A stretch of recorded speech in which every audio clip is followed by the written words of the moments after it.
Kasi malaki yung tiwala nila sa inyo, sa relasyon nyo, na kahit magkahiwalay kayo, kayang-kaya pa rin mag-work ng relationship nyo.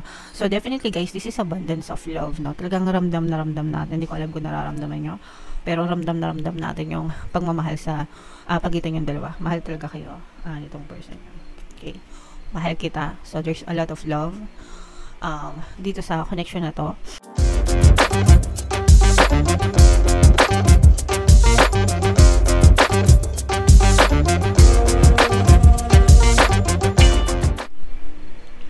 Hello guys, hello Taurus, welcome back to Pinoy Pixie Tarot. Ang pamagat ng episode natin for tonight is silip sa pag-ibig kapalaran para ngayong January para sa Taurus, Sun, Moon, Rising, Sign, and Venus.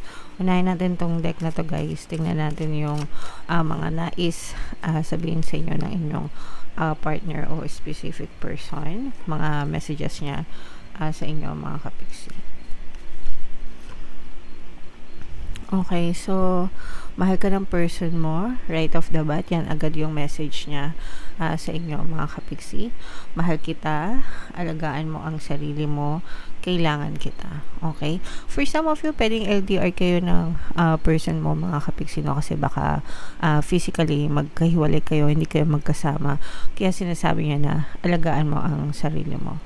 And kailangan kita, ibig sabihin nito guys, kailangan ka niya sa buhay niya, ganyan.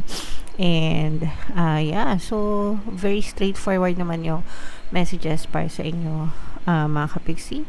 For some of you, pwedeng nagsasama pa kayo nitong person mo, pwedeng wala naman kayo masyadong problema, pero titingnan natin guys dun sa reading nyo dito, no, kung ano talaga yung makikita natin sa love life nyo. Pero so far with these messages, nakikita natin na mahal na mahal kayo ng specific person nyo, and meron pa kumbaga nandun yung abundance of love yeah, dito sa mga messages na to.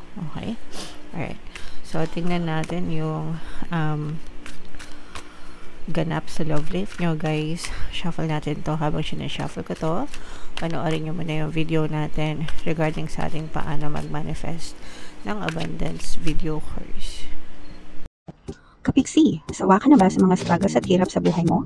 Masipag ka ba at masikap sa buhay ngunit hindi ka pa rin umaasenso? Ilang beses ka na bang nag-attempt mag-negosyo at mag-invest pero palagi ka pa rin nalulugi? Sa pagkakataon na ito ay maaaring may subconscious beliefs ka na nagiging balakid sa iyong pag-unlad at pagyaman. Introducing, paano mag-manifest ng abundance video course. Dito ay matututunan mo ma-overcome ang mga balakid mo para tuluyan ka ng umunlad, umasenso, sumagana, maging matagumpay, successful at maswerte sa iyong kabuhayan, pera, trabaho, negosyo sa lapi at kaperahan ng bonggang-bongga.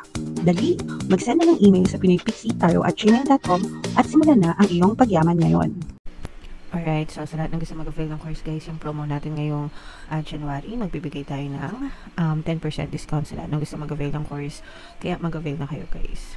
And meron din tayong bagong course guys, paano mawala ang third party at magkaroon ng harmonious na relationship para mawala yung mga kabit ng mga jowa nyo. 10% discount din yan until January 31 guys. Kaya mag-avail na kayo mga kapiksi.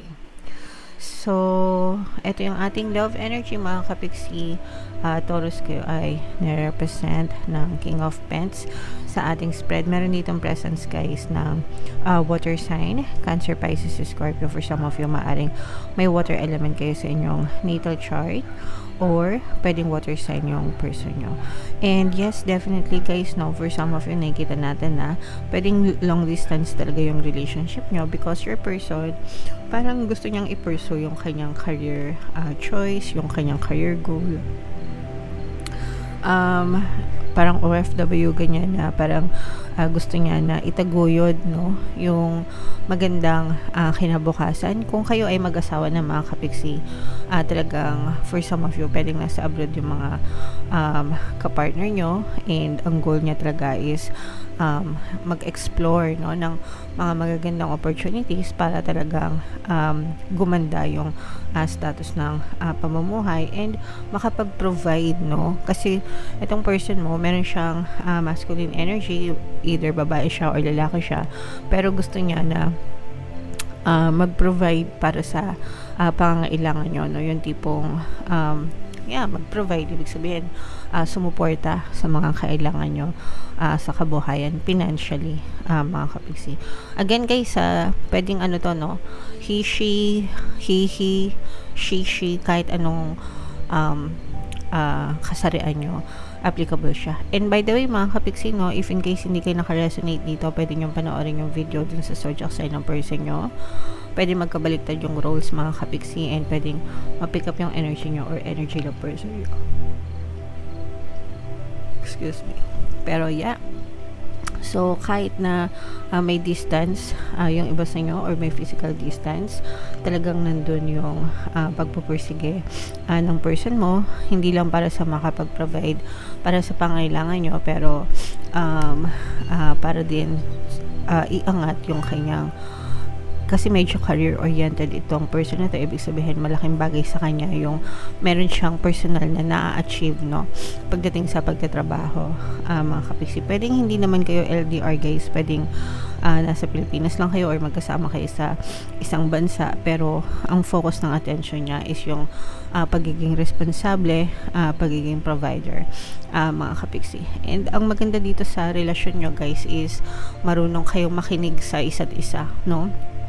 So, mutual, kung baga parang nagkakaintindihan kayo, mutual yung goals nyo, no? Mutual yung understanding nyo. At the same time, parehas kayo ng goals sa buhay. Parehas kayo gusto umangat, gusto maging stable.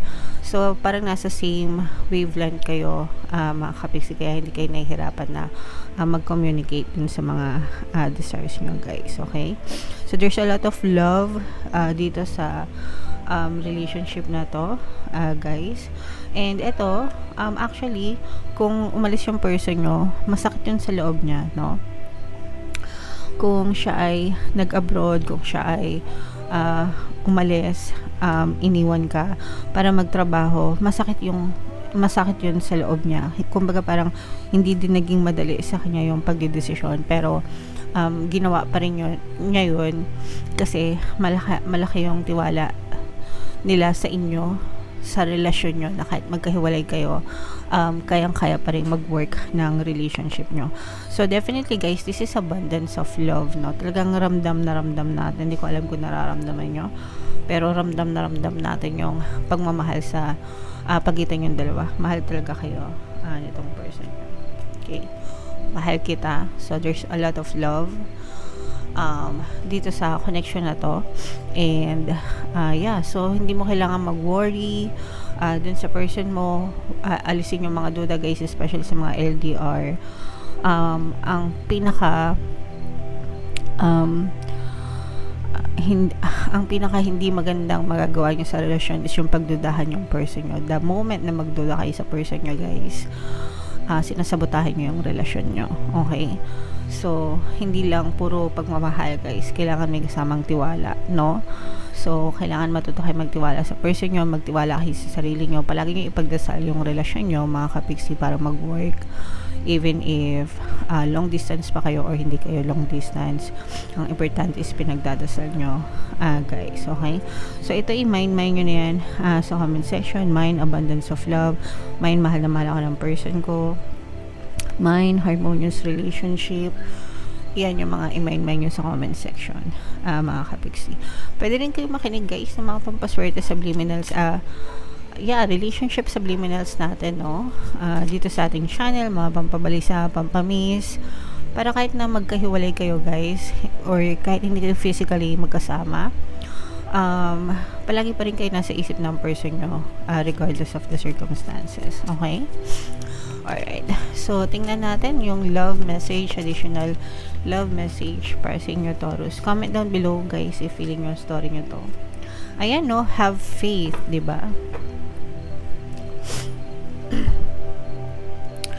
Have faith. The angels are working behind the scene to make this relationship flourish. So, tinutulungan kayo guys ng inyong mga anghel gabay, spiritual guides, mga kapiksi, para mag-work itong relationship nyo. So, kailangan tulungan nyo rin yung sarili nyo para mag-work yung relationship nyo. Okay?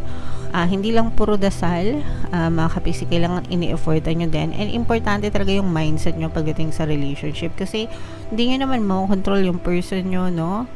Ang makokontrol nyo lang is kung ano yung perception nyo.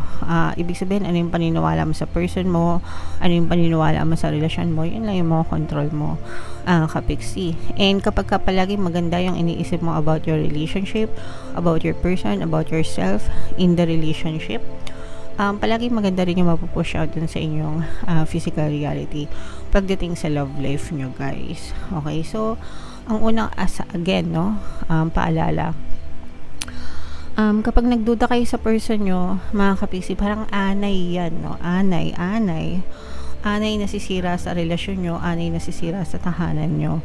So, wag niyong pagdudahan. Instead, mag-affirm kayo. Mahal ako ng person ko, mahal na mahal niya ako, kahit anong mangyari. Kami pa rin magsasama habang buhay, di ba?